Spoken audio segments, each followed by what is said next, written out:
So, what is one of two? It's me, Courtney. I'm one of two. This is probably one of the first things I was ever called before I was even given my name. Baby one of two. Yep, I'm a twin, and it's definitely the coolest thing about me. It's the one thing everyone asks about all the time, so I thought, why not investigate what actually makes being a twin so special? But I have one small problem. My twin sister is currently living about 16,899 kilometers away in London, England. So for now, Zoom will have to do.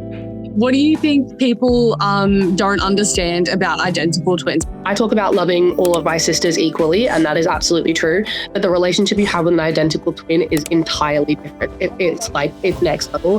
The way that we explain it to people, because you can't, is we say that we're married. It feels that way. It is part of you. It feels like that person is one of your limbs. It's so difficult to describe to somebody. This whole idea of us being a married couple is actually backed up by scientific research in attachment theory. The special bond that people claim is unique to identical twins is actually also experienced in other long-term relationships. Nick and Will could probably comment on this and their relationship as fraternal twins as well, because I'm not sure if it's entirely different, if it's just a twin thing or just an identical twin thing. Let's talk about the difference between fraternal and identical twins. What makes us identical? The main difference is just what happens with the egg. Essentially, fraternal twins, two separate eggs, identical twins, and the reason why we look the same is because we come from the one egg and then it splits. We debate all the time who was the original egg. I think it was me, but it was not. While studies have shown that all twins are more attached than non-twin siblings, interestingly, studies show that identical twins are far more attached to each other than fraternal twins.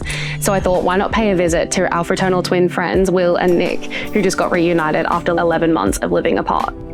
I look at Will and just think I know you so well. Everything about your personality traits, what annoys him, what pleases him. I think we're uniquely good at picking the exact word or phrase that ticks someone off. Yeah. So there'll be a particular pressure point that I'll press that is perfect to it, and no one else would know.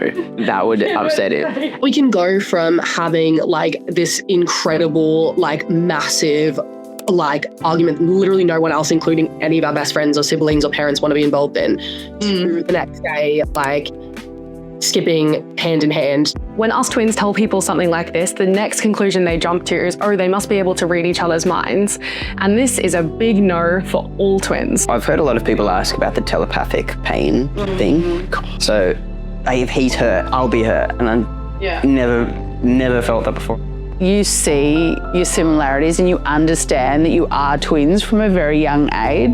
I was always trying to teach you that you were someone different, because there's always society and other people treating you the same. I think the space apart helps both of you become, adults that are independent. I think that's probably what helped with Nick being away. Became much more independent, and coming to rely on something so closely can become deleterious in the longer term. I shared a room with you until we were 17. That can be a bit claustrophobic, and so when you finally throw off those sort of shackles, you do feel really liberated in a way, but also you feel there is a comfort in that you sort of miss. One thing that does feel telepathic is the strangeness of living apart for the first time, a unique burden that is proven by twin studies. It's not that you don't realise it initially, but it dawns on you much more starkly after sort of the 5-month mark. Maybe you feel this with Lauren, but it just feels like there's something missing. It's an intangible thing. I had sort of thought that there would have been more loneliness on your behalf, but I think that you started really putting time into special relationships that you have with other people, that allowed you to grow in a different way. Studies show that this burden of separation is eased by being surrounded by the support of loved ones, something that Lauren moved away from. I try to keep our relationship really close by calling her every day, even if that means staying up all night just to have a 1 or 2 minute chat. Every first day of school, every big event or scary thing that I've had to do, I've always had you there with me. So moving overseas was probably the most dramatic thing I could have done, to have my independence tested for the first time.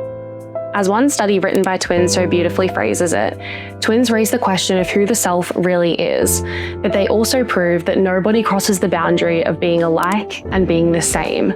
Everyone's always saying how similar everyone is, but like to be able to see the paths that, you know, you guys are going on, I think that's the enjoyment of being a parent. We're all grateful to have finally had the opportunity to find out who we are independent of our twin. But there is something that is central to who we are, whether we're together or alone.